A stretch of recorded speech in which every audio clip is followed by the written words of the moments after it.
Saya doain yang di atas 50 tahun umurnya panjang. Yang janda jadi nggak janda. Yang jomblo mana angkat tangan?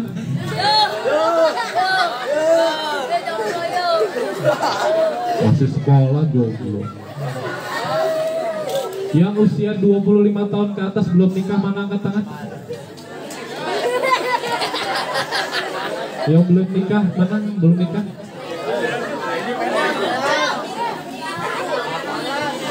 Saya doain setelah ini dalam waktu dekat yang belum nikah punya pasangan, amin. Yang udah nikah, mana yang udah nikah? Semoga sakinah mawaddah warahmah, amin. Yang udah nikah tapi belum punya anak mana? Belum punya anak? Oh, belum punya anak. Berapa tahun? Oh, baru 1 tahun. Sabar aja. Semoga setelah ini punya anak, amin. Yang udah punya anak jadi anak soleh dan soleha, amin. Yang naruh air di sini siapa? Angkat tangan. Pada sakit ya? Oh, sakit apa nih? Sakit hati, kaki. Kenapa kakinya? Oke. Tadi Habib Fajri Alidrus pesan ke saya untuk ngajarin gimana cara nyembuhin diri. Siapa yang berminat? Yang berminat bisa nyembuhin dirinya sendiri angkat tangan boleh? Kalau nggak ada yang berminat saya nggak usah sampein. Ada yang berminat angkat tangannya boleh? Yang berminat angkat tangannya katakan saya. Nggak ada. Terus gimana nih Dip? Nggak ada yang berminat Dip. Saya ceritain aja deh gini ya. Oke. Assalamualaikum warahmatullahi wabarakatuh. Boleh ya perkenalkan diri dulu ya. Karena tak kenal maka tak. Kalau udah kenal bakal sayang ya. Oke. Nama saya Andre Rido. Andre itu nama panggung. Kayak kalau Mario Teguh kan nama aslinya sebetulnya Teguhnya aja gitu. Ustadz Yusuf Mansur nama aslinya tuh bukan Yusuf tapi Jam'an Mansur. Atau misalnya siapa lagi? Terelie itu nama pena, bukan nama asli. Jadi Andre itu nama panggung yang dikasih oleh Habib Aigi. Nama asli saya Adnan Rido. Jadi nanti bisa sambung silaturahmi di IG atau FB Motivator. Nah itu bisa di add akun saya, di follow. Saya lahir di Jakarta 33 tahun yang lalu. Kemudian profesi saya sebagai PSK. P-nya pengusaha. Saya bidang jasa di bidang travel sama bidang pendidikan, kasih training, kasih konseling, kasih coaching, seperti itu, kasih konsultasi, sesi-sesi seperti itu. S-nya speaker. Nah ini speaker tuh tukang ngomong, public speaker. Sebagai trainer, kemudian sebagai coach juga. Nah K-nya ini komedian yang suka nggak lucu sebetulnya. Ya.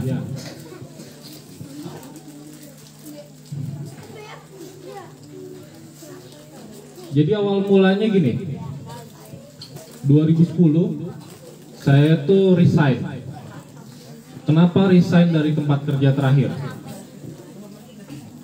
Karena saya mikir gini, saya dari awal lulus SMA, Bu Ibu,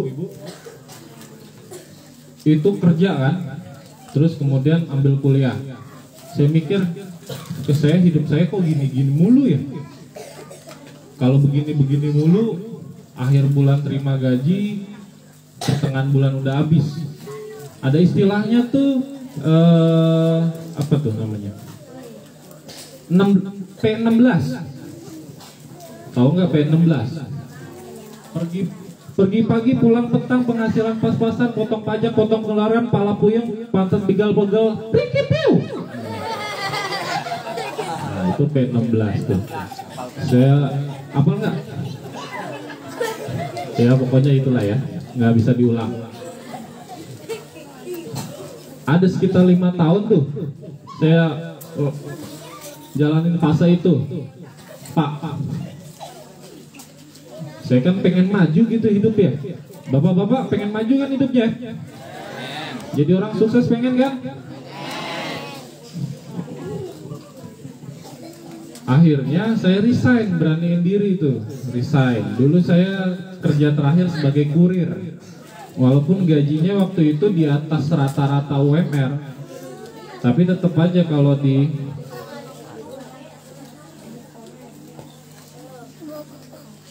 dipotong pengeluaran, potong pajak, potong asuransi, macam-macam lah itu. Ya hanya cukup untuk bertahan hidup sampai pertengahan bulan. Akhirnya resign, saya jadi terapis. Saya banyak belajar dari tahun 2010 itu. Yang pertama kali saya pelajari itu bekam, Pak. Bekam, ruqyah, acupressure, kemudian naik lagi belajar hipnoterapi, EFT, quantum touch. Jadi quantum touch itu saya sentuh bagian orang yang sakit, dalam hitungan beberapa waktu itu bisa sakitnya hilang. Nah itu namanya quantum touch. Kemudian sampai berbagai macam hal gitu saya pelajari, karena kondisinya waktu itu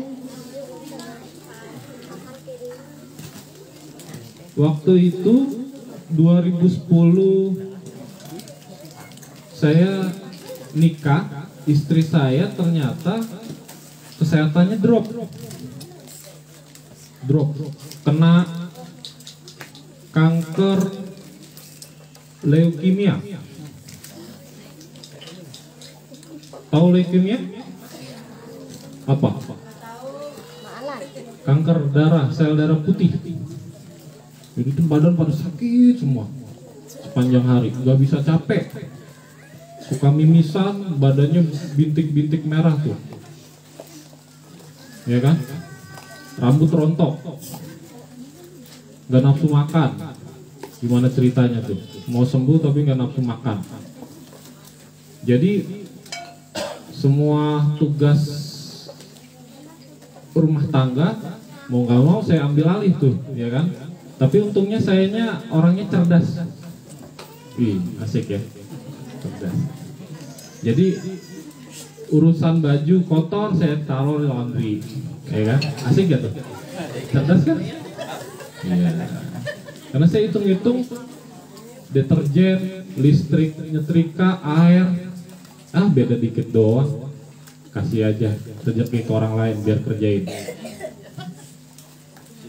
Soal makan, biasanya ibu-ibu masak ya tiap hari ya. Saya beli aja di warteg, beres kan? Cerdas dong.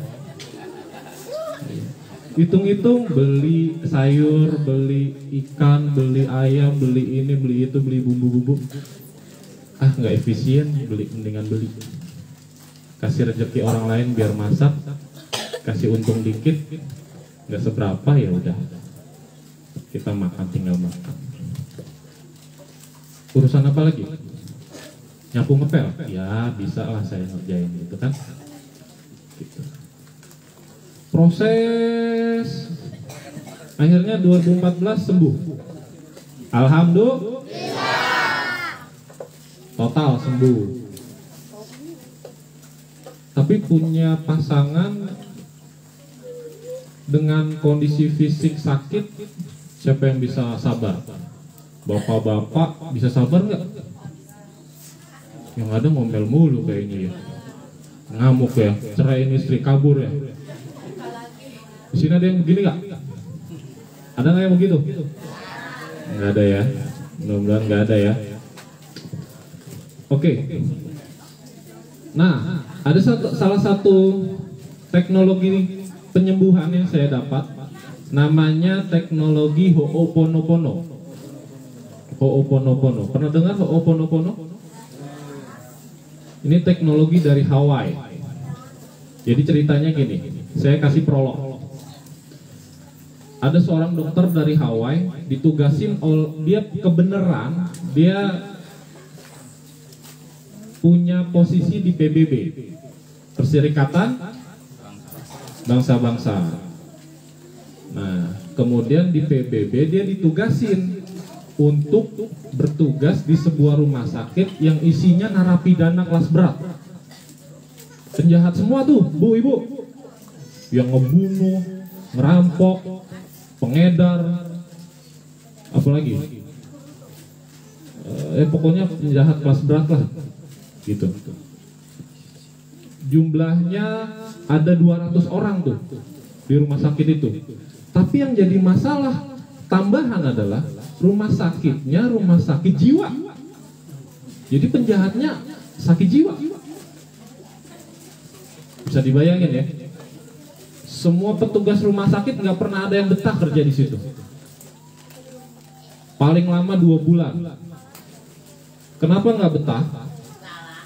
Hah?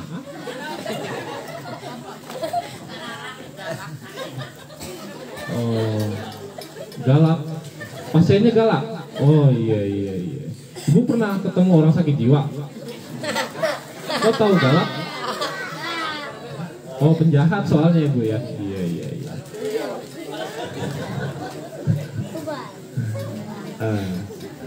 Lanjut?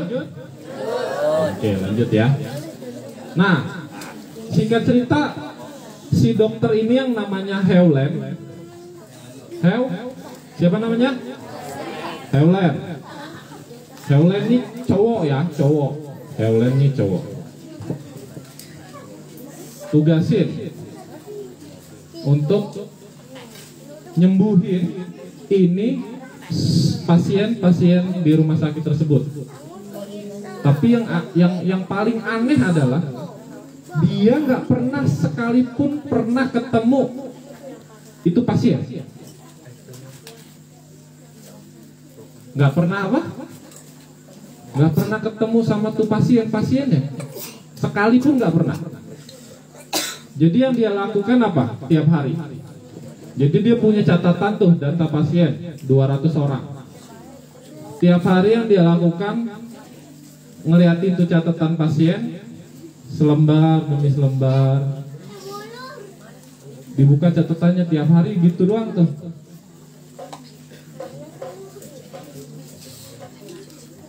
Dalam waktu kurang dari 2 tahun tuh pasien sembuh semua. Rumah sakitnya ditutup.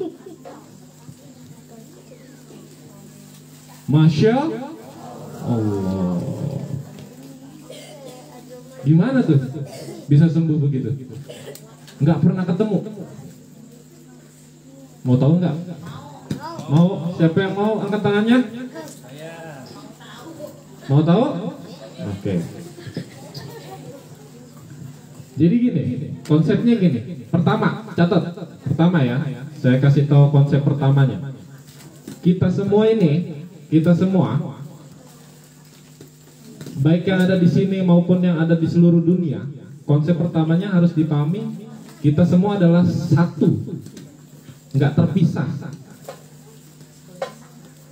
Karena kalau dalam pelajaran fisika kuantum, kita ini hanya energi. Aslinya kita itu cuma energi. Di bawahnya atom ada proton, neutron, kemudian pecahan lagi, itu energi, quark. Oke? Yang pertama apa? Kita ini satu kesatuan. Jadi jangan pernah berpikir lagi kita ini terpisah. Oke? Walaupun kita nggak sedarah, tapi ingat kita ini satu kesatuan. Yang kedua, kalau ibu-ibu, bapak-bapak yang lagi sedang sakit atau punya saudaranya lagi sakit, ingat, atau ada kejadian di mana sebuah peristiwa kejahatan terjadi atau peristiwa asusila terjadi, ingat, yang poin yang kedua, itu ada andil bapak ibu semua di sini. Nah, itu yang susah tuh. Gimana ceritanya saya nggak ada hubungan apa-apa, saya disuruh ambil andil, punya andil di situ.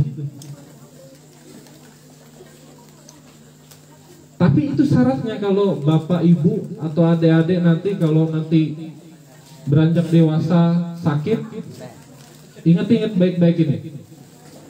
Kalau mau bisa nyembuhin dirinya sendiri, apapun yang terjadi di sekitar kita maupun di negara kita, itu ada andil kita di situ.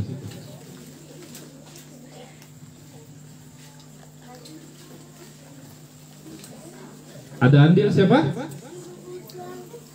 Ada andil kita. Yang ketiga, kalau mau bisa nyembuhin dirinya sendiri, konsepnya Dr. Heulen, Ho'oponopono. Apa? Ho'oponopono. Konsep yang ketiga dalam Ho'oponopono. Apapun yang terjadi dalam hidup kita, mau sakit, mau kekurangan duit, mau banyak utang, mau cerai, mau macam-macam masalahnya,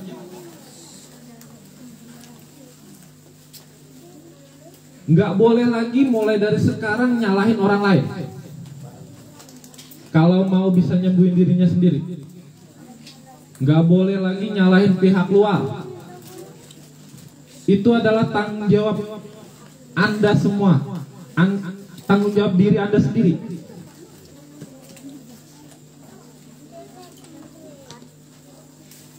Oke, saya ulang. Yang pertama konsepnya apa? Kita semua adalah satu kesatuan. Tidak ter. Oke. Yang kedua, apa tadi?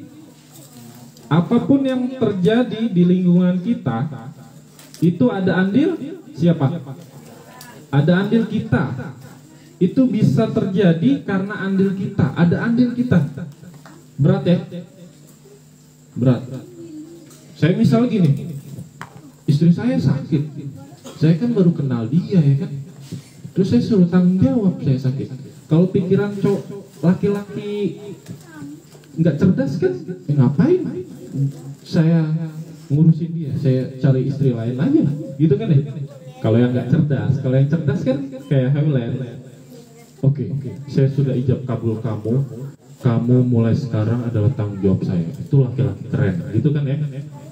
Mau punya laki-laki, mau punya suami kayak gitu ibu-ibu?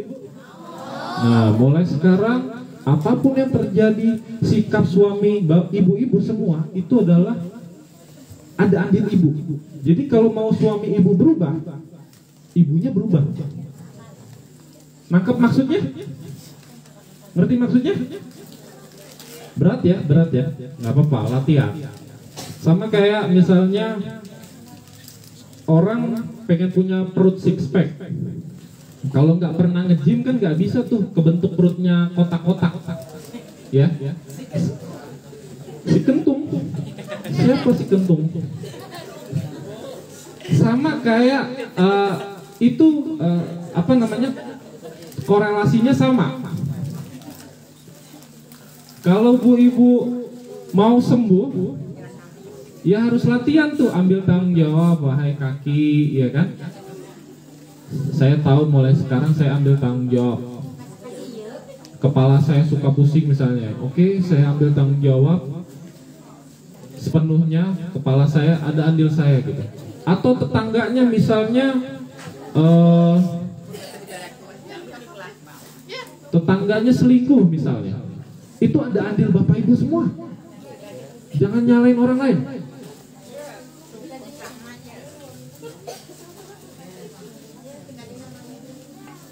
Yang ketiga, terakhir tadi apa? Ambil tanggung jawab 100%. Oke, itu kunci yang pertama. Masih mau dilanjut kunci yang kedua? Oke. Kunci yang kedua. Jadi Howland itu setiap hari hanya ngeliatin data-data pasiennya. Dalam 2 tahun 200 pasien sembuh. 200 pasien sembuh. Jadi sambil diliatin ada frasa yang kalimat yang dia ucapin. Kalau di bahasa Inggris kan gini. Mau tahu? Ada 4 kalimat. Mana boleh angkat tangannya 4? Angka 4, bentuk angka 4. Halo. Angka 4, angkat tangannya, bentuk angka 4. Ada 4 kalimat, ikutin 4 kalimat yang diucapkan oleh Dr. Howland. Oke, turunkan. Kalimat yang pertama.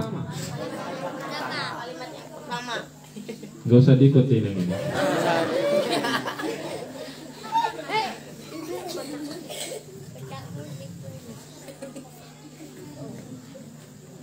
I'm sorry. Coba serentak ikutin semuanya. I'm sorry. Artinya apa?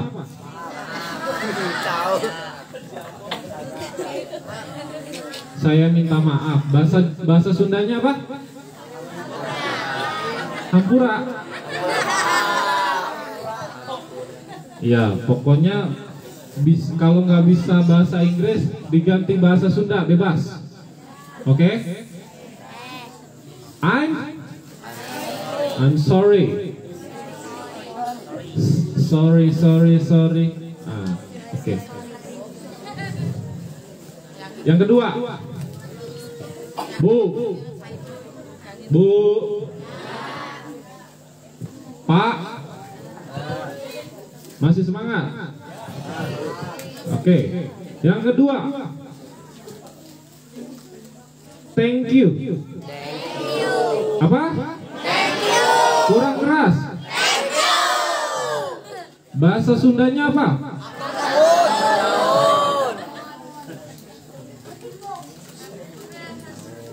Yang ketiga.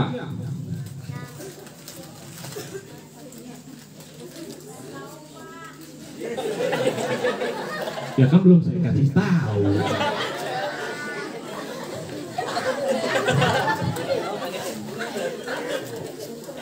Siapa itu? Ibu itu siapa namanya? Lucu itu, lucu. Iya. Yang ketiga.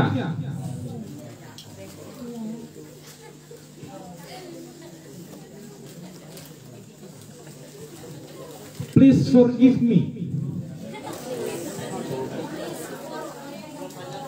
Kalau bahasa Indonesianya, tolong maafin saya.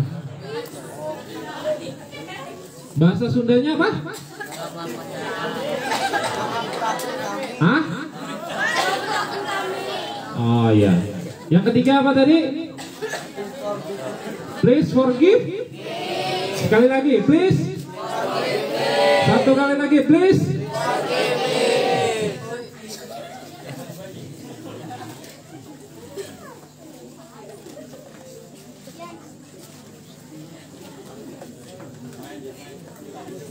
Yang keempat, terakhir.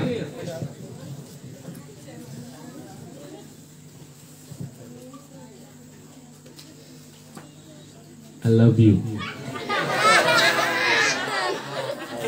I love you.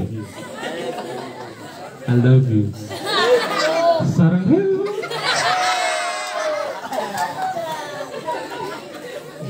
Enggak, ini serius beneran. Kalimat yang keempat diajarin Dr. Howland itu I love you. Artinya apa? I love you.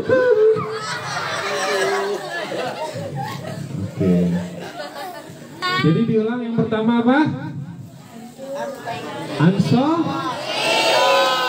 Yang kedua apa? Thank you. Yang ketiga? Yang keempat? Coba apa yang pertama?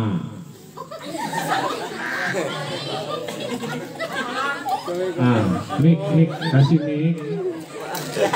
Mik. Ayo. Yang pertama. I'm so. Yang kedua? Hah? Oh.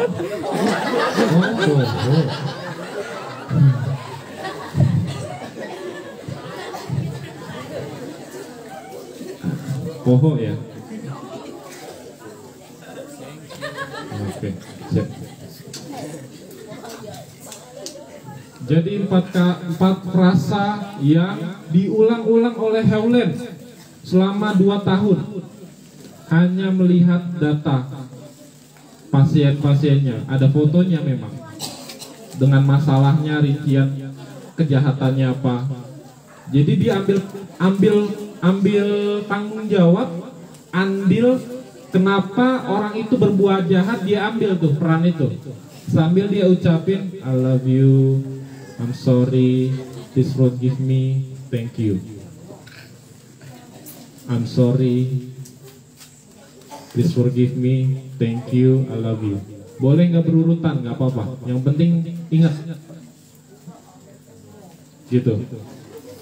Jadi dia ambil tanggung jawab sepenuhnya, bahwasanya mereka berbuat jahat karena ada andil saya di situ. Hewlen ngambil tanggung jawab itu sambil mengucapkan 4 kalimat itu. Bisa dilakukan bapak-bapak. Kalau istrinya sakit, nanti jangan dimarah-marahin. I love you, mama. Maafkan papa.